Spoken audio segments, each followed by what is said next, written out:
In the Cathedral of Speed, it is only his bikes. Welcome back to Motorsport 101. Amen.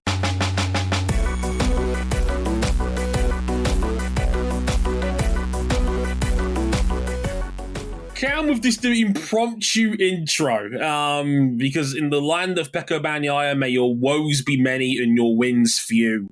Welcome to episode 597 of Motorsport 101. I'm your friendly neighborhood host, Dre Harrison, and we're going to talk about MotoGP's Assen TT, the centennial, the 100th anniversary of racing at Assen, and it was a special one, all right. Special because, well, Marc Marquez has probably just killed this title fight if there wasn't one, if it wasn't already dead. Stop. They're already dead. Yeah, it was one extra headbutt at the end of season 3 of Invincible. If you know, you know. Shoom. 16 times over. Exactly. If it wasn't dead already, it's certainly dead now. Is Pecco laying on the ground going, I take the good with the bad? Well, that would be a lie, because where's the good right now? I can't see any. He had a better sprint. Marco Bezzecchi has been outstanding on the Aprilia, and he's proving a case to why his teammate shouldn't leave early. Oh, we're going to be talking about that later as well, because holy, let's just say we got a bit of a reminder of the Jorge Martin contract situation over the course of this weekend, and long story short, both teams are digging in hard while firing their Kamehamehas at each other like it's Cell and Gohan at the end of the Android saga again. By the way, that scene is now 32 years old. I was about to say, same brain cell. Same brain cell. I did not realize that scene is actually 11 months older than me. I'm 33 next month. Christ! God, he's just like Marc Marquez winning on a mangled arm. Yeah, like, it's all come full circle, apparently. As you can probably tell by now, I'm joined by my beloved co-hosts, Cam Buckley and RJ O'Connell. And we're going to talk some bikes for the next 45 minutes or so. Marc Marquez taking his 6th Grand Prix win of the year, his 9th sprint win of the year. And, well, Alex Marquez, God bless him, he's tried all season. The mistake was coming, it happened, and it's a biggie. We'll talk about that in a minute. Marco Bezzecchi, single-handedly salvaging Aprilia's reputation, one podium finish at a time. A not-so-good Moto3 finish, and some exclusive juicy rumors about some of the backmarkers and how a silly season seat might be being filled by someone you didn't expect. La Brazil! More on that soon. Places you can find us real quick in the meantime are on youtube.com/motorsport101. We're on facebook.com/motorsport101. We're on Twitter at motorsport_101. And if you want to follow us on Blue Sky personally, you can at Dre Harrison, RJ O'Connell, or cbuckley917.bsky.social. We're on Instagram if you want video highlights of the show at motorsport101pod, or on TikTok at M101_podcast. All of those details are on our website, motorsport101.com, for full-on written reviews of all the weekend's action, including this one, including F1 in Austria, and including your questions on this month's Ask Dre. Get those in. Look out for the tweets on social media every month. I answer your questions on motorsport and beyond. I got one about Wimbledon this month, of all things. I would talk about that more, but I think 3 more women-seeded players have been eliminated in the time it's taken me to get through this intro.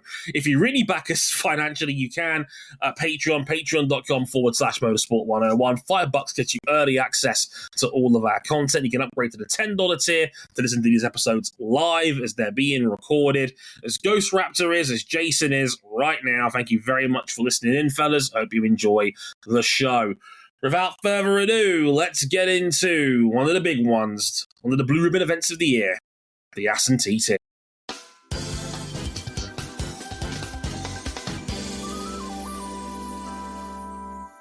Big weekend of the year. You could keep your Italian Grand Prix of Magellan. You can keep your Spanish Grand Prix of Barcelona or Jerez. I mean, this is the big one. It's the only one that's got its own unique name, the TTS. And, well, it really might be over. This was a killer blow for Marc Marquez in the 2025 MotoGP title race. Despite being bruised and battered after 2 crashes on Friday, One of them where he landed on his junk. The championship leader withstood huge pressure from Alex Marquez, his brother, in the sprint, and Marco Bezzecchi in the Grand Prix to take his 5th double victory of the season so far. And with Alex Marquez crashing with Pedro Acosta in the Grand Prix, breaking a metacarpal in his hand in the process, Marc extended his championship lead out to 68 points. It ties him with the great Giacomo Agostini, 68 Premier League victories, career class victories. 68 Premier League victories. Could you imagine Manchester City with 68 Premier League titles? I know you could imagine it. If that was in one season, you'd cry. If that was all time, you'd laugh. Only Valentino Rossi has more MotoGP Premier Class wins with 89. But before we talk about how dumb we are, Dre, I'm going to tee this up. What were the bookmakers' odds for Marc Marquez winning the title today? I can tell you the odds right now on Marc Marquez to win the 2025 MotoGP World Championship are 1 to 100. Is that good? Well, let's put it to you this way. I'll put this in fluent American, because I know half of our audience is from the land of the US of A, and you have a unique betting language, which I don't like, but you use it anyway. Because in America, obviously, they use betting language that relates to how do you win $100. If you wanted Marc Marquez to win you $100 to win you the 2025 World Championship, you'd have to risk 10 grand. I can simplify that. If you bet $100 and that cashes, you would come back with an appropriately on-brand $101. Profit! Don't spend it all at once. Remember, he gave up Honda because he needed change, and you got to say his name. His name is Marc Marquez. This was a brilliant weekend. For Marc. Not for his Didn't rivals. start that way. No. Remember, he landed on his groin. He landed on his groin. He landed on his chin, has stitches in his face. Yeah, he was dinged up. Luckily, no broken bones, no fractures, but like you said, there was a 27G blow to the elbow in his first crash at Ramshoek, where he downshifted too quickly, lost the rear of the car. Kyle Larson. Flung him out at 120 miles an hour, banged his elbow on the ground. Luckily, his arm went numb for a minute, but thankfully he was okay. And then the second time was at turn 7 down the hill. Again, 100 miles an hour, span him off, slid into the gravel, knocked the wind out of him because it's caught him in the old wedding tackle. That man is not having children. Like I think a body part went back in, basically. So good luck to him there. Gonna need some tweezers for that. Yeah, unfortunately, at Assen, there are not many small crashes. There is so many medium speed turns here, and pretty much all of them have crash potential.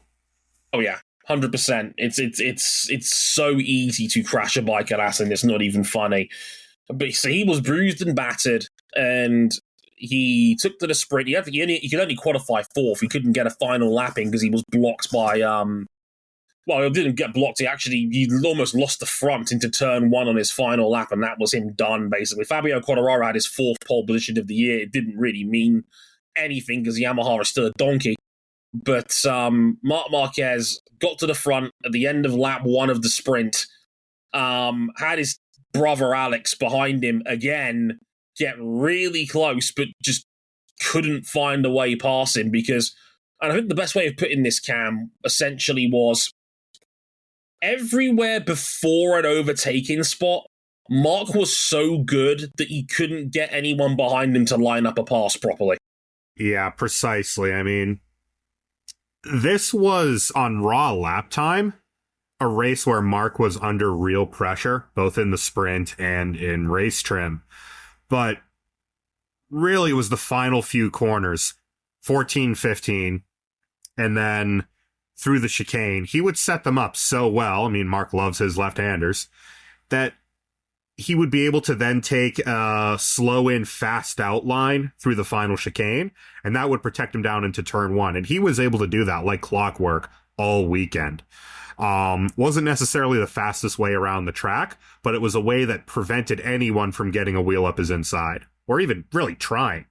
And with how famously critical these bikes are in their front tire, shame there isn't a solution for that, Michelin. I forgot to mention that in the set list.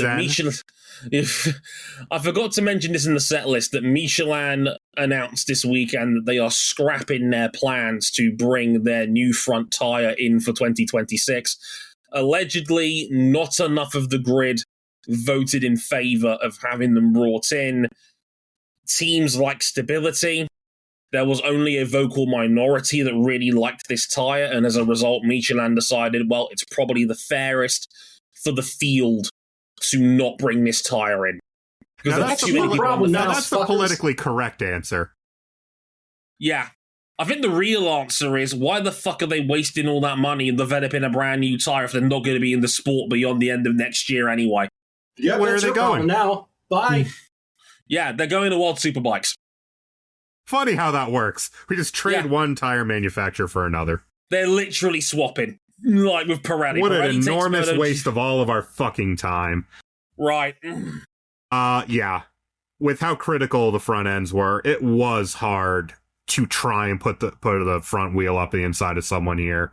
And again, Marc was so good through turn 15, he was able to more or less defend all the way down into turn 1 with the way he could set up the rest of the lap. And doesn't hurt with the fact that the Ducati's traction out of that final chicane was almighty, visibly every single lap. Just money. Again and again and again. Money, money, money. And like in the sprint, Alex Marquez could only get close. He couldn't jam a wheel down the inside and try a lunge. And in the Grand Prix, it was the same with Marco Bezzecchi. And I may or may not have been a little stinker on Twitter after that Grand Prix and put a tweet out that said, was that hard enough for you? Oh, don't worry. Marc Marquez cut that off at the pass after the Grand Prix. Oh, Marc was basically telling any member of the media that was prepared to listen, the official press conference and interview with TNT Sports, who we watched their coverage on Discord. He was telling every member of the media that was prepared to listen, respect the riders. Well, which we know exactly. He didn't name names. He didn't name names, but we know exactly who that was directed across to. And look, I will say exactly what I said last week. To imply that Alex Marquez doesn't want to win the World Championship by softballing the way he races his brother is incredibly disrespectful. I get it. I get why the question was asked. I'll give the person in question this. It takes a pair of steel ones to ask that but some questions don't need answering. And should we reward ballsiness over ignorance? No, we shouldn't. And as I said in my DRR of this race weekend, the first question I'll be asking as a follow-up is, why did you argue in bad faith to begin with that the Marquez brothers wouldn't race each other in the first place? Why? He's the younger brother. Younger brother. Anyone who is the younger brother, wants to beat the older brother by any means necessary. This is where Ryan comes crashing in behind Dre. With a point to prove. This is where my brother comes in. It's like, he's faced me in Mario Kart. He still bears the scars. Oh, yeah. Sometimes it'd be like that. But yeah. If anything, the fact that Marco Bezzecchi was the one that kept it so close with Marc in the actual Grand Prix was actually a very nice way of just shutting all that bullshit down. Because Marco Bezzecchi and Marc Marquez do not get along at all. Well, Dre, I mean, he was making it so easy on Marc with the way he was power sliding his bike around on both wheels to get it around, just to try and get close enough. There is a slow-mo from that race of Marco Bezzecchi on full, whatever opposite lock is on a motorcycle. He was tying the front of that bike into knots to try and chase Marc down. It was ridiculous. Yeah. He didn't have it easy, but once again, well, the quote from Cal Crutchlow a couple years ago rings truer than ever. if Marc gets on a Ducati, the rest of this field isn't going to see which way he went.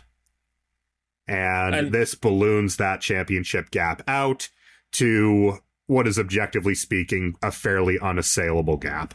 It's 68 points. 68 points. Almost for 68 nice. wins. Like, why are we still asking this question? Unlike last podcast, see you in 2026. Complimentary. Yeah, we're done here. We're done here. That's scrapped. Yeah. But we're not done dissecting all the drama of the weekend. I'll also say this before we get into that. Small matter. Marc Marquez is only a little over 20 points behind his own Grand Prix only 2019 points tally after 10 rounds. Which is crazy given what he won 12 Grand Prix that season. Given his worst finish in the races that he did finish was second. He had one DNF at Kota, everything else was first or second. Yeah. Because he's winning more. He's on pace for 13 wins this season. I think that might be lowballing it at this rate. It's actually kind of terrifying. I'd actually argue, and Raptor is in the chat, and I agree with him, if you throw in the fact he's 9 out of 10 in sprints on top of that, I think he's at something like 60 points more than Pecco Bagnaia had this time last year after 10 weekends. Correct. It's obscene what he's doing right now. This is ridiculous. Yes, he is basically a full weekend and a half ahead of either of last year's title protagonists at this point of the year. This is suffocatingly brilliant from Marc Marquez. He is riding as well as he's ever ridden. Everybody that knew their bikes knew this was going to happen. David Emmett said it was going to happen at the start of the year. Simon Patterson said that at the start of the year this was going to happen. Matt Oxley has said before the season started, you put the best rider on the best bike. This is what's going to happen. I didn't believe them all at first. I was wrong. I kept the faith. I kept the faith all these years. All these broken bones, all these shitty Hondas, who sadly have defaulted back to being quite shitty in the last month or so. Good news for KTM, though. They didn't suck. Yeah. What was that, 4 bikes in the points? Yeah. Good day for them. Pedro 4th, again, I think it was. I mean, King breaking up the Ducati monotony. Yeah. Hey, Dre, you got DeAndre Ayton. Listen. I knew that was going to be his response. All right, so you're not stitching me up with Lakers bullshit 2 pods out of 3. I'm not standing that shit. Okay, or at least 2 out of 4. Let's get into some other nonsense, like the Jorge Martin contract dispute. Hang on, we'll talk about that a little bit later because I've put some stuff in the wrong order because we haven't really talked about Alex Marquez very much here because I mean he was having a pretty rough Grand Prix. He had dropped down to 5th. He was battling Pedro Acosta about halfway through this race. They're going down, coming out of the long left-hander at the end of Sector 1, coming down the back straight towards the very fast turn 6, 7, 8 corner sequence. They're banging elbows, fighting for position. The front of Alex Marquez's bike lifts up. It unsettles the bike when it comes back down. The whole thing falls over and tucks the front. Alex Marquez hits the deck at 125 miles an hour. I thought a part of Acosta actually clipped his brake lever. I thought that's what came out of that happened. I'm not 100% sure on that. Apparently, Raptor in the chat is saying that he did hit the front brake lever by accident. Yeah, because it puffed the front tire and it just sets him down. Yeah, immediately. Set him down. It was a 125 mile an hour crash. Alex was largely fine, but he did break the metacarpal of his left hand. Second one in, I believe it was reported. It's right here. Yeah. If you're watching the video version, if you're watching along with us. Yeah, he's not going to be pointing at anyone in the next week or so. No, he flew straight to Madrid as soon as the Grand Prix was over. You could get creative. You could get creative with it. No. Tell him that he's number 1. Unfortunate racing incident. Just one of those things. Alex Marquez has had to fly back to Madrid, get that finger surgically repaired. that same night. Apparently he's recovering well. I think he's going to take on the German Grand Prix in a week and a half's time, but the pain management is going to be the key factor in that, basically, because that is your break in hand.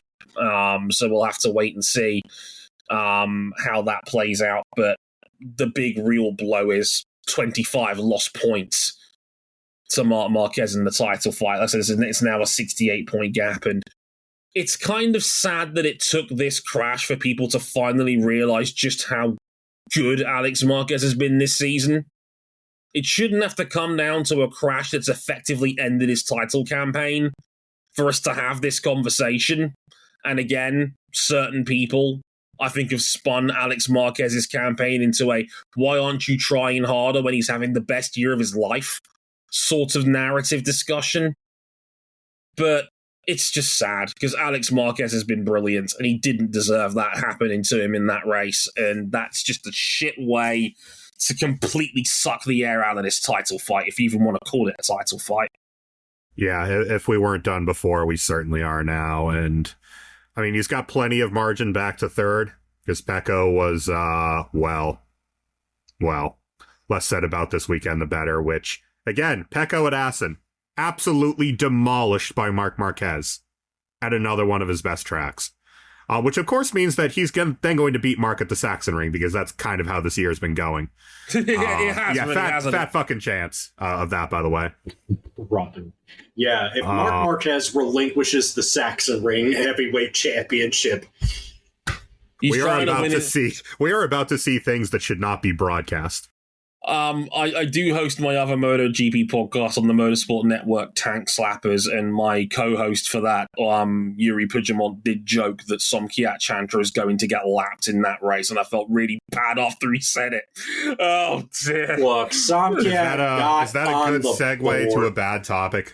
Oh. I guess now we can talk about Jorge Martin. I'm sorry for triple clutching it, but yes, Jorge Martin and Aprilia are not backing down on their contract dispute. Martin's agent, Albert Valera, doubled down on Martin's leaving declarations. Martin wants to leave Aprilia, claimed Martin is free to leave, and Honda is an option. Aprilia CEO, Massimo Rivera, declared that his priority is to keep his rider, but also said he's prepared to negotiate a buyout or even go to court. They're adamant there's no clause in the contract. It's escalated to the point where Dorna CEO, Carmel Espeleta, has said that Martin cannot register to ride in the championship until either the dispute is settled or a judge rules on the case. So what comes next for Aprilia? This is a whole mess. This is one of those marriages that you can see from afar going, oh man, that ain't gonna last. Just being complimentary for a change about Christian Horner is just like, if his star athletes want to leave, he won't stand in their way. And Massimo Rivera is just like, I don't think so. Hold my baguette. After what happened at Le Mans, to start this whole drama off, I saved that there, confusing French and Italian references. Go me. But no. Yeah, good job. This smooth as you like, smooth as you like. As I joked about in my script, we're at the maybe a baby will save this marriage part of the divorce proceedings right now. That's what this feels like. This is ugly. This is both sides of the aisle digging their heels in and refusing to back down. That's what this effectively is. Albert Valera knew exactly what he was doing when he came to Assen, because he went to Assen and he was basically telling anyone in that paddock that was prepared to listen that this is still Martin's stance, nothing has changed, Honda's an option, but we're leaving at the end of the year because the contract says we can. He's being a little shit and he knows exactly what he's doing. You got to remember, this is the same guy that he burst onto the scene by being Jorge Lorenzo's agent. And that was a man who did not mind getting his hands dirty when it came to negotiations over the course of his career, let me tell you. If it gets to a point where Camilo Ezapelta has to get involved, and allegedly he was pressured by Liberty to speak on the matter, behind the scenes, according to motorsport.com, who reported on this story. Oh, typical new owners already meddling in affairs. Yeah, because they're like, we're the owners now, settle this shit. It's like Troy from Community walking into the room and the dorm's on fire. Like that's what this is. He doesn't want to get his hands dirty in a drama where the world champion is in contract limbo. It's just shit for everybody involved. There's no winner here. This is ugly for everybody involved. And, like, if anything, and I do find it's not totally relevant to this drama, but it is very funny that Marco Bezzecchi is single-handedly ruining what Jorge Martin's holdout is about, because clearly this bike is not terrible. Marco Bezzecchi is 6th in the championship right now. Why not? He was the only person breaking up the Ducati monotony at the front, other than Fabio Quartararo, who lost pole off the start quicker than Cadillac did at Le Mans. Ugh. Like, it's just messy. It's two dumb bitches going nuh-uh rather than exactly. They need to sit down and just talk this buyout. And apparently, what's not helping is that there has been brief discussions about a buyout, but apparently the two sides are very far apart on the monetary value of said buyout. Aprilia doesn't want to spend the money to break off this contract, especially when they think they're in the right. And Jorge Martin wants to be financially compensated for essentially losing a year of his prime. So well, it's a good thing he's trying to go to Honda, where money is never, ever the problem. And look, I don't know the true reasons why Martin's doing this. Like, I could speculate. I mean, I don't want to take the easy way out and just say it's the money. Because a part of me thinks, being a MotoGP rider, being the superstitious person that MotoGP riders tend to be, he's probably just got it in his head that this bike is a donkey after the injuries it's given him. Which, again, not totally on Aprilia, not totally on him. Martin has made mistakes that's led up to this process. Yes, Qatar in particular was just an unfortunate accident. And the punishments and the injuries did not suit the crash that happened to him that day. But I wonder if it's just Martin so deep in his own head and deep in his own mental state that he now can't ride this thing mentally. But then I don't think it's that either, because he's openly said to Aprilia, we'll do another 6-race trial as an act of goodwill. And Rivera's told him, fuck off with that. I'm wondering if that ship has sailed at this point, because it seems like this relationship is significantly more fractured than the last time we talked about it. Well, if Massimo is saying pony up and go to court as a last resort, then that says to me that this is business now rather than personal. I think I still think what's going to happen is that they'll just negotiate a buyout and eventually break this off. No one wants to go to court over something like this. It's expensive, but more importantly, it's time consuming. Yeah, ask Chip Ganassi. Yeah, it takes a lot of time.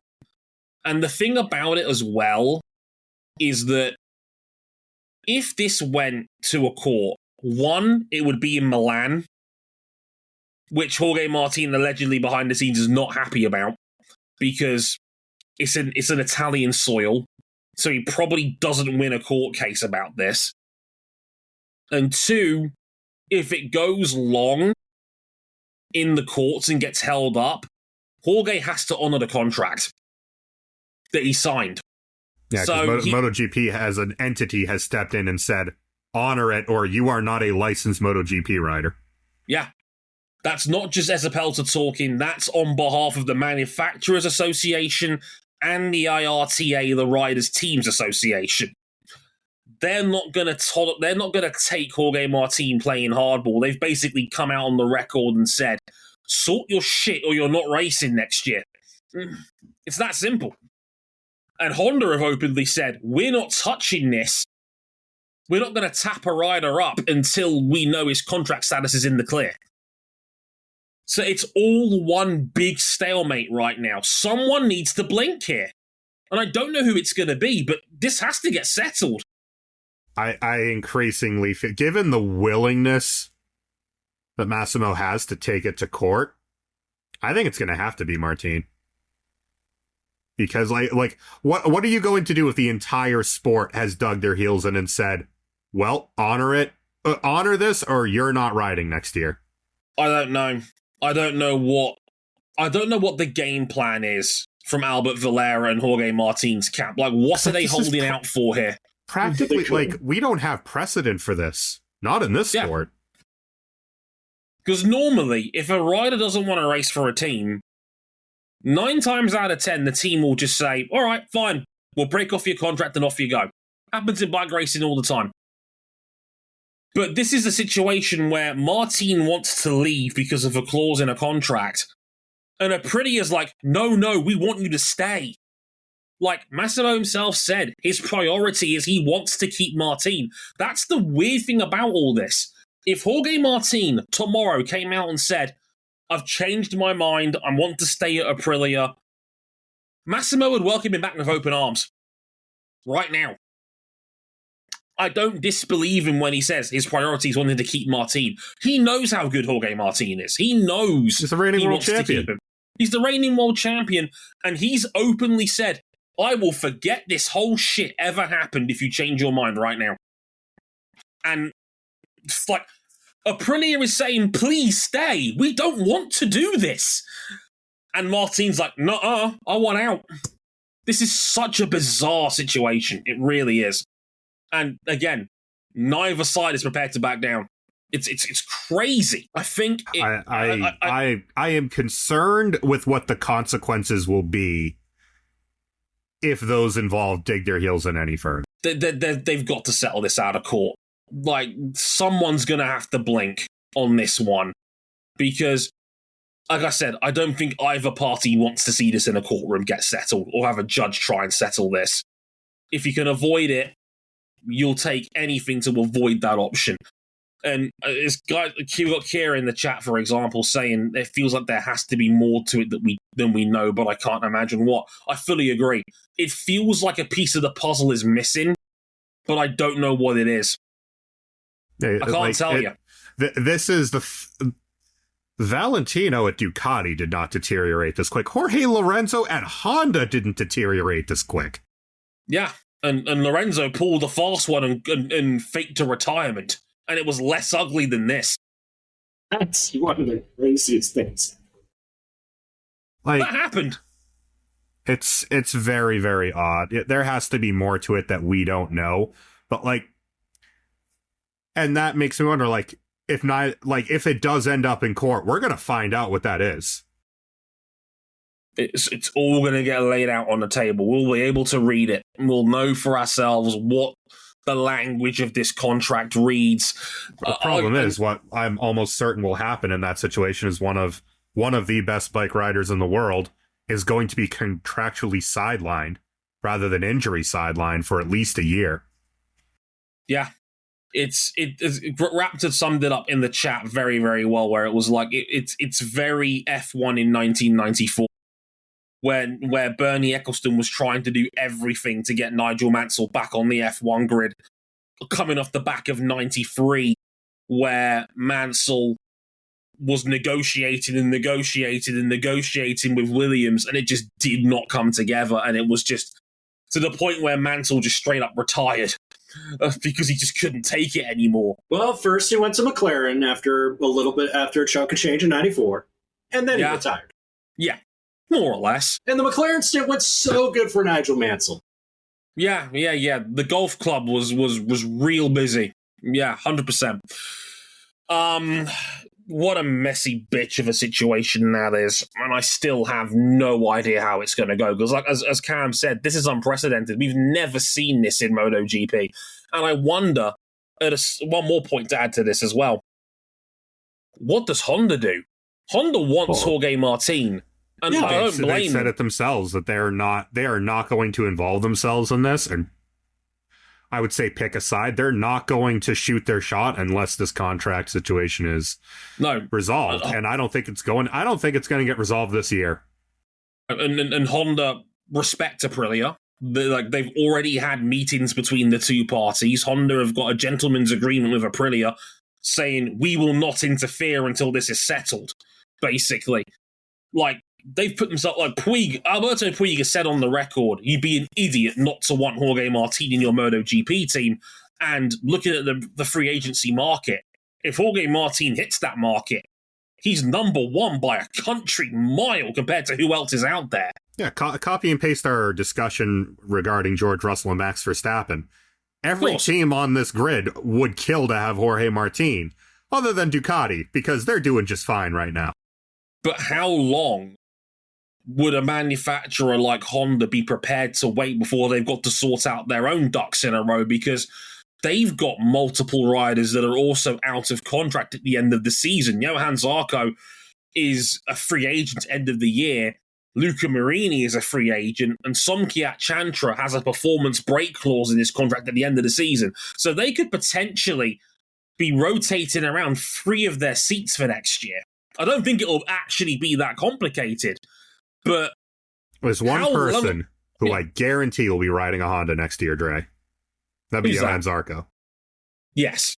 I don't think that'll be an issue. I think Zarco's publicly said, as long as you give me a factory bike next year, then I'll stay at LCR, no problem. So he's made it easy for him in that. Just give him a competitive bike and he'll stay, basically. But as I know, Johan is very loyal to his sponsors.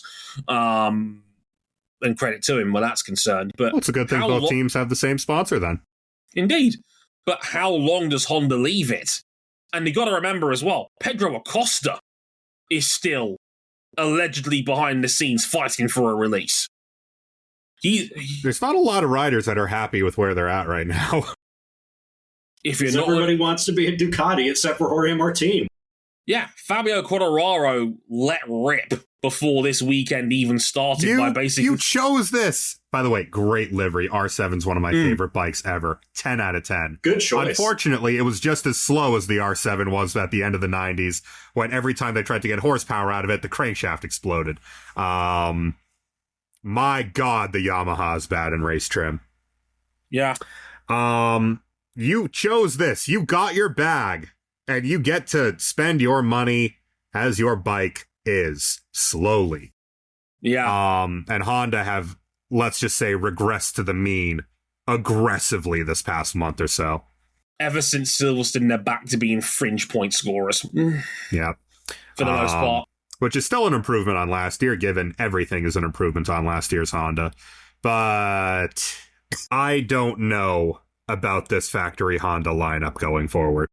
Look, Pedro Acosta's in good form at a time where he could potentially be a free agent. Aprilia's all right. There could potentially be one Honda that flips hands even before the end of the season, which is not fair because we finally got our first Som coins of the season. It feels like this is the first time we can actually talk about Chantra at all this season. I wanted this to work. Because, Hafiz Siren was panned as the Southeast Asian pay rider who wouldn't belong on talent. And by and large, he didn't set the world on fire when he was in MotoGP, but he wasn't outright terrible. And I thought maybe Chantra would have a chance to emulate that. I don't know if it's just he hates this bike or he is getting left behind by the additional speed, but it has been rough. He got that point, but he was 49 seconds off the win. He passed Aleix Espargaro, who was there as a wild card this weekend, on the final lap. Apparently, he was basically touring. Well, no, was he not filling in for Marini? He was, yeah. Well, yeah. Same thing, really, effectively, in this point. They were going to use their wild card on this weekend for Aleix anyway, but it's one less bike because of the Marini situation. But yeah, apparently Chantra spent his time touring around at a second a lap off the pace, more like 2 really, because Chantra was 49 seconds off the win, but so was Aleix Espargaro.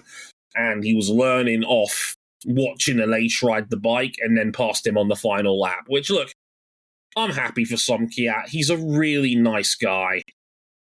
But whenever I start describing... that's always the death knell on Motorsport 101. Because we love assholes, man, on this podcast. We do. We could never beat the Verstappen 101 allegations. Now, well, Alex Palou's a really nice guy. Unless you're Ryan Eric King on iRacing. Mm-hmm. But that's the problem. Still nicer than Devlin.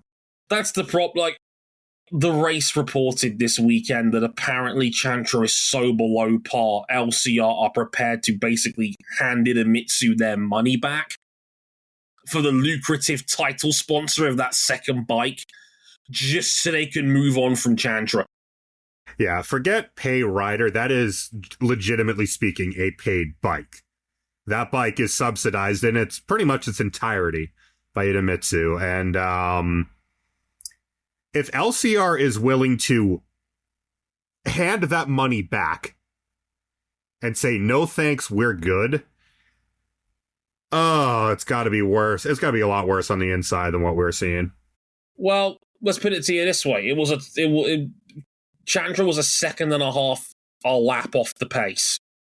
That is a chasm in MotoGP terms. Like, It sucks to say, but it does feel like this is simply a case of a rider that is out of his depth. Yeah, just isn't good enough at this level. And look, he wasn't terrible in Moto2. He just did streaky. win. He was streaky, but he did win a couple of races in Moto2. He wasn't dreadful over there. He was a top 10 rider, a fringe top 10 level rider in Moto2. But he would not have been promoted under normal circumstances on performance alone. Of course, they want the East to Southeast Asian connection to have riders on the grid to help promote themselves. And, you know, obviously Honda and the Asia Talent Cup and all the ties that come with that. Raptor in the chat is asking, is there another Honda Asia Cup graduate that could fit in from Moto2? At least not an Asian rider, but at least a graduate. No, there isn't. And I'm looking at who's here. And at this point, again, LCR has made the point, like, this is not worth it. It is more worth it for us to just probably speaking. Oh, I'm getting a phone call.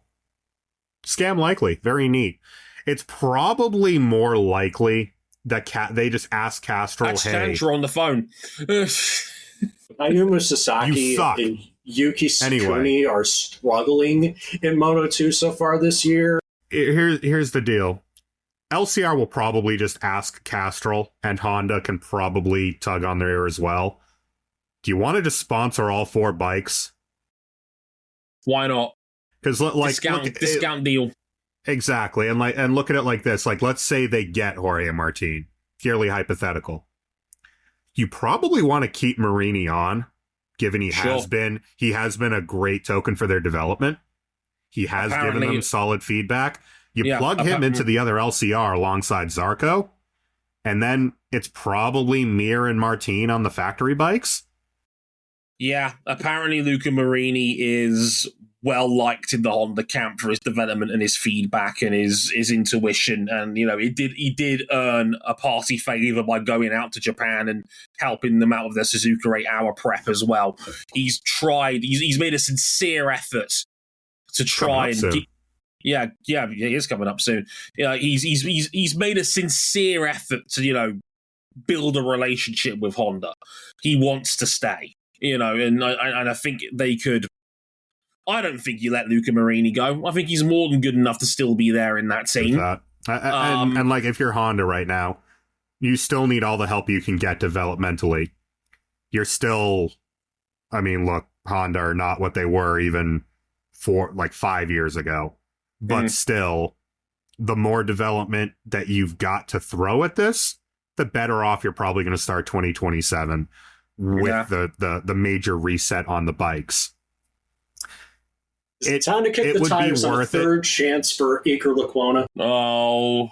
Get ready to learn Suzuka 8 hours again, buddy. But no, I'm fully of the opinion you keep Marini on if you can. If you've got 4 bikes and you're in the hole that Honda is, and look, they are having a better year than they did last year, it still ain't great. you need all the help you can get. Have 4 legitimate development potential riders on your bike. Because right now, that is one less bike pretty much every race that they're getting useful data off of. Yeah, exactly. No, I'm in Look full at where it agreement got with that. Ducati all those years. Also, worth pointing out one more rumour from City Season before we move on, because it was reported today again by my colleague Yuri Pugimont and Richard Asher, my 2 Tank Slappers co-hosts. This is now a Tank Slappers advertisement. Yes, you're welcome. It's a spicy one because it looks like we got a good idea as to who's going to be on the second Pramac. Because somebody asked me in my Australian box, is it going to be Jack Miller or Miguel Oliveira? The answer might be neither. Either. Yeah. The talk is Diego Moreira is now favourite for that seat. It looks like, yes, he's coming off the back of his first Moto2 win this weekend. Beat Aaron Canet for it. Brazil's first ever Moto2 victory. First victory for a Brazilian rider in any class since Alex Barros. Remember him? The rumours are strong that Diego is going to be the second bike for Pramac next season. The story is that he signed a partnership deal with Yamaha Brazil. So basically being the face of Yamaha in Brazil, Yamaha wants to expand into South America. He's a good face to have at the front of that. We all know Brazil has got a Grand Prix that's confirmed for next year, for next year's MotoGP calendar. And Dorna does want South American representation on the grid. So I don't like making this argument because unfortunately it's always been a thing when it comes to MotoGP. The Brazilian passport's a huge influence in this. And also, it's just good for Pramac because they could say, hey, if Pramac's a true junior team now and it's going to be a development team, it makes sense to bring in a 21-year-old prospect who's in title contention right now in Moto2. He's 31 points behind Manu Gonzalez in the Moto2 standings right now. And Moreira's good. Like, this turn of form, he's been excellent for the last month or so in Moto2. Should have won at Aragon, was very unlucky not to win there, was in contention at Silverstone, won just past race at Assen. It makes a lot of sense to get him in there alongside Toprak. It's not a bad insurance policy if the Toprak experiment doesn't work out. I feel gutted for Jack and Miguel, mind you, if that's the way this plays out. We'll have to wait and see if any other seats open up, but... Yeah, it's like, we thought Jack Miller was going here to collect a check, and he's actually been pretty damn solid this season. He's been okay. Miguel's been badly hurt. Again, apparently there is another performance clause in Miguel Oliveira's contract to release him at the end of the year if he's below a certain position. Apparently it's a very team-favourable number on that one. And again, Miguel's kind of arguing about it behind the scenes because he missed 4 races through injury. But it's looking like Yamaha's just going to cut bait with the pair of them and to get Moreira in. Miller apparently has got a World Superbike Ducati offer ready to go because it was confirmed a couple of weeks ago that Alvaro Bautista will not be returning to the Ducati factory team over there. So my dude Bautista did the equivalent of the Le Mans BOP rant. Oh yeah, man! 2 days ago, man dropped a hammer on his Instagram account talking about, in my opinion, the rule that pretty much killed his World Superbike career, the weight limit rule. For those who don't watch Worlds regularly, 2 years ago they brought in a rule that said that there was going to be a new threshold for a combined bike and rider minimum weight. And because Alvaro Bautista is quite small, he's only 5'5", this hurts him quite a lot because essentially they have to put more ballast on the bike to get to that minimum weight threshold. And the Panigale is quite a small bike. So add in like 15, 20, apparently it was allegedly 15 to 20 kilos of ballast. That's like 10 to 15% of the bike's total weight. So if you're putting that much ballast on your setup, it's a ruiner. Allegedly, the person that pulled quite hard for that rule was Scott Redding, who is a 6 foot tall, 95 kilo rider who always thought it was unfair that because that he felt like he was being punished for being so big. Nico Hulkenberg 10 years ago can certainly relate to this when he was literally getting passed up for rides for being like 6 feet tall. Yeah. Yeah. And look, this was a few years ago. Scott Redding led a very nasty smear campaign in regards to this rule push, to the point where he was posting topless pictures of himself, saying that, do you think it's fair that I weigh 40 kilos more than Alvaro? Like, why aren't we all running the same package? And to which my first thought was, did they kill Michael Phelps because his lungs were too big? No. I would say there probably was a good faith debate you could have about the idea of a minimum weight rule in motorsport and talking about driver health. Let's just say Scott Redding took the low road in that regard. But yeah, I wanted to get that in because Alvaro talked about it on Main, and I think it was worth talking about. And I do recommend you give it a read because it's been played up for a good few years in World Superbikes. And I'll say on the record, where my opinion sits, I think it was bullshit. And I think what Scott Redding did was bullshit. And I think it was nasty and ugly. And as Raptor quite rightly says in our chat, these sorts of issues are rarely debated in good faith. He was mad that Alvaro was kicking his ass a few years ago and beat him fair and square on the same bike. And the only out he had was the fact he weighed 40 kilos more than Alvaro did. That's the only excuse he had. And he played it up to the point where the series took the bait. Yeah, it's just shit. And I don't like it. And yeah, that was very much a thing. Well, if karma's a thing, Scott Redding's still getting smoked like brisket these days. Well, he'll be filling in British Superbikes this weekend. I'm glad that Scott has found his level again after winning that title there back in 2019. Anyway, yeah. All I will say in this publicly is body shaming is bad. Let's not do that when we can help it. And it's a very icky argument that is only really brought up to weaponize against people. It was ugly, it was nasty, and it completely derailed the career of one of the greatest World Superbike riders of all time, in Alvaro Bautista. And that sucks on a human and on a sporting level. Annoyingly as well, I hate to leave an episode on a sour note as well, but race control in MotoGP, please get your shit together. The Moto3 race.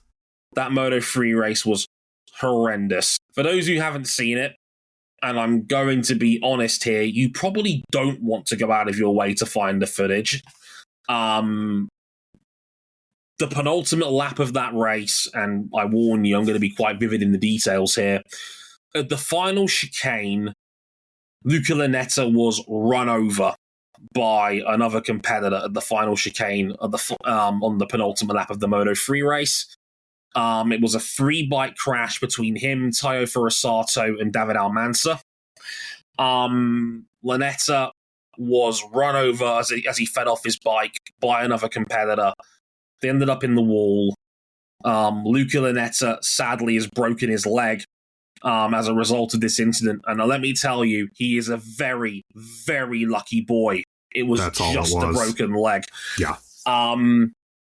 That's not necessarily what's upset me. As unfortunate as that situation is, these are sometimes inevitable when it comes to bike racing. Race control did not red flag the race until the eventual winner, and look, it was David Munoz on the road. It was Jose Antonio Rueda when they did red flag, because obviously they go back a lap. David Munoz was less than 500 meters from the checkered flag before they finally red flagged it, because they had to put an ambulance on track to make sure that Lynetta can be taken to the medical center as quickly as possible. It is an absolute disgrace that it took race control over a full lap of the track to pull out the red flag on a part of the track where the field was entering at full racing speed because it was the final lap of the Grand Prix. It's horrific. It is horrific.